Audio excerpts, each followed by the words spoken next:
show us how you hack?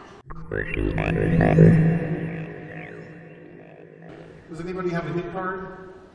And to get into the building, you had to have hid credentials. This is called a Proxmark 3, right?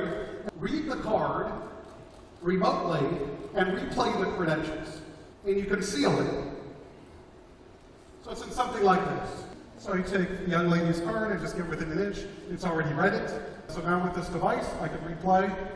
And this is the same as having the card.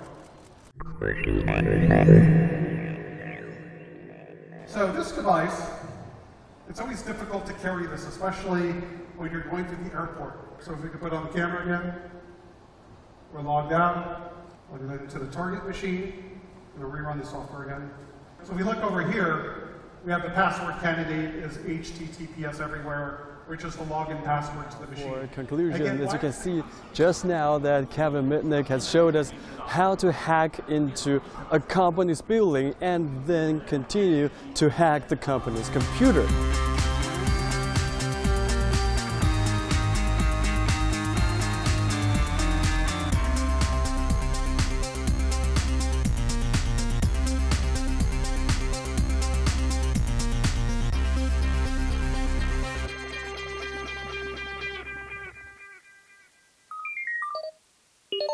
The problem is the manufacturers of these products make it easy when they ship it out to market for anybody to use, for a grandmother to use, right? She just plugs it in and it works.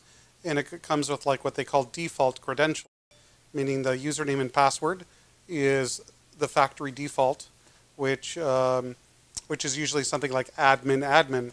The problem is somebody could, some bad actor could write a piece of software that goes out and looks for these devices. It's very simple.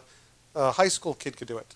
So what manufacturers could be required to do before a device goes to market is it comes with default credentials, but before it could be used, the user has to set their own. I mean, very simple. It's almost like to protect your company against credit card fraud, use a CAPTCHA in some cases. It's a very simple risk mitigation technique. Will that prevent all attacks? No. But the attack that was used in the Myra worm, yes. Because don't forget, the bad actors are usually lazy. They're looking for the easiest way in and the most profit. Governments around the world are now trying to get manufacturers like Apple and others to build in a back door so they'll get access. The problem is the bad guys will figure out the back door.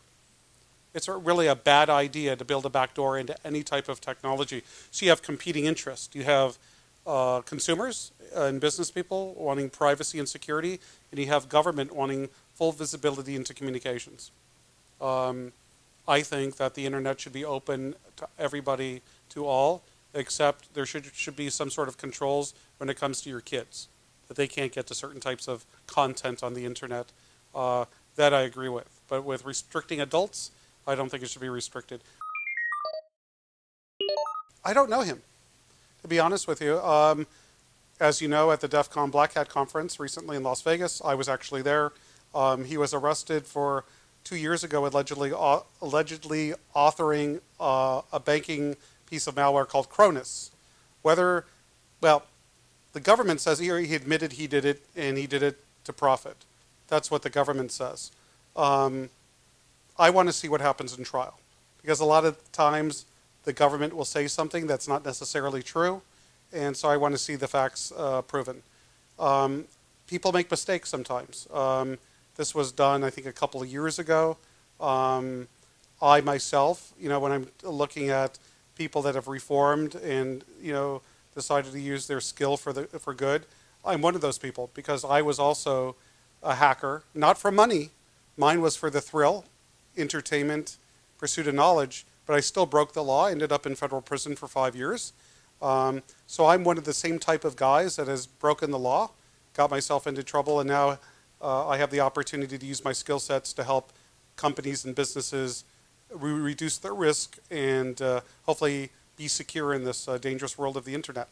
It's very suspicious that the government would let him out on bail, and basically he could travel anywhere in the United States, he could work with computers. Something's going on about the case that the public doesn't know. Because ordinarily, when anybody is arrested in the United States, it's a foreign national. You could look at the previous cases of Russians that were arrested or even lured to the U.S. and arrested. You never get bail, ever. So there's some sort of cooperation going on that hasn't been exposed publicly yet.